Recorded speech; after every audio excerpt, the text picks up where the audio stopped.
सुप्रभात। हमारे छोटे भाई बिल्हा के अमित मिश्रा जी का आदेश की अध्यक्ष जी बताएं कि 31 को दिवाली क्यों मनाई जाएगी और 1 को क्यों नहीं मनाई जाएगी। इसका पालन करते हुए मैंने अपने ज्योतिष मित्र से इसका कारण पूछा, कलकत्ते के सरोज जी से। तो सरोज जी ने मुझे जो है वो उसका कारण भेजा है, तो मैं सोचता हूँ वो आप सबके साथ शेयर करूँ। तो उन्होंने मुझे एक भेजा है श्लोक, स्कंद पुराण से ये श्लोक है।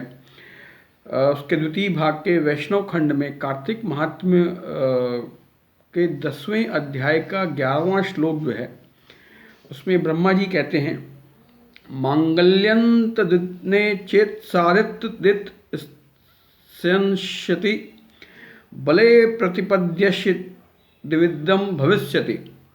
मैं श्लोक उतने अच्छे से उच्चारण न कर पा रहा हूँ, संस्कृत बोलने की इतनी मेरी अभ्यास नहीं है, किंतु इसका जो श्लोक का अर्थ है वो ये है कि अमावस्या विद बलि प्रतिपदा तिथि में मोहवशात मांगल्य कार्य अगर आप करते हैं तो उससे सारा का सारा धन नष्ट हो जाता है।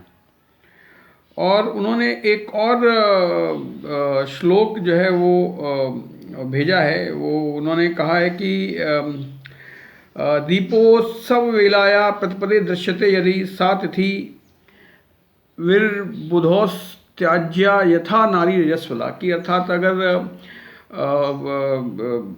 दीपोत्सव में अगर प्रतिपदा की तिथि आ जाती है तो उसको ऐसा ही त्याग करना चाहिए जैसे कि रजस्वला का त्याग करते हैं। तो ये उन्होंने जो है वो भेजा है। तो इस नाते दिवाली जो है वो, और दिवाली का एक कारण और भी है कि भाई उसके लिए, दिवाली मनाने के लिए आपको प्रदोष काल की रात्रि चाहिए, तो वो तो 31 को ही पड़ेगी।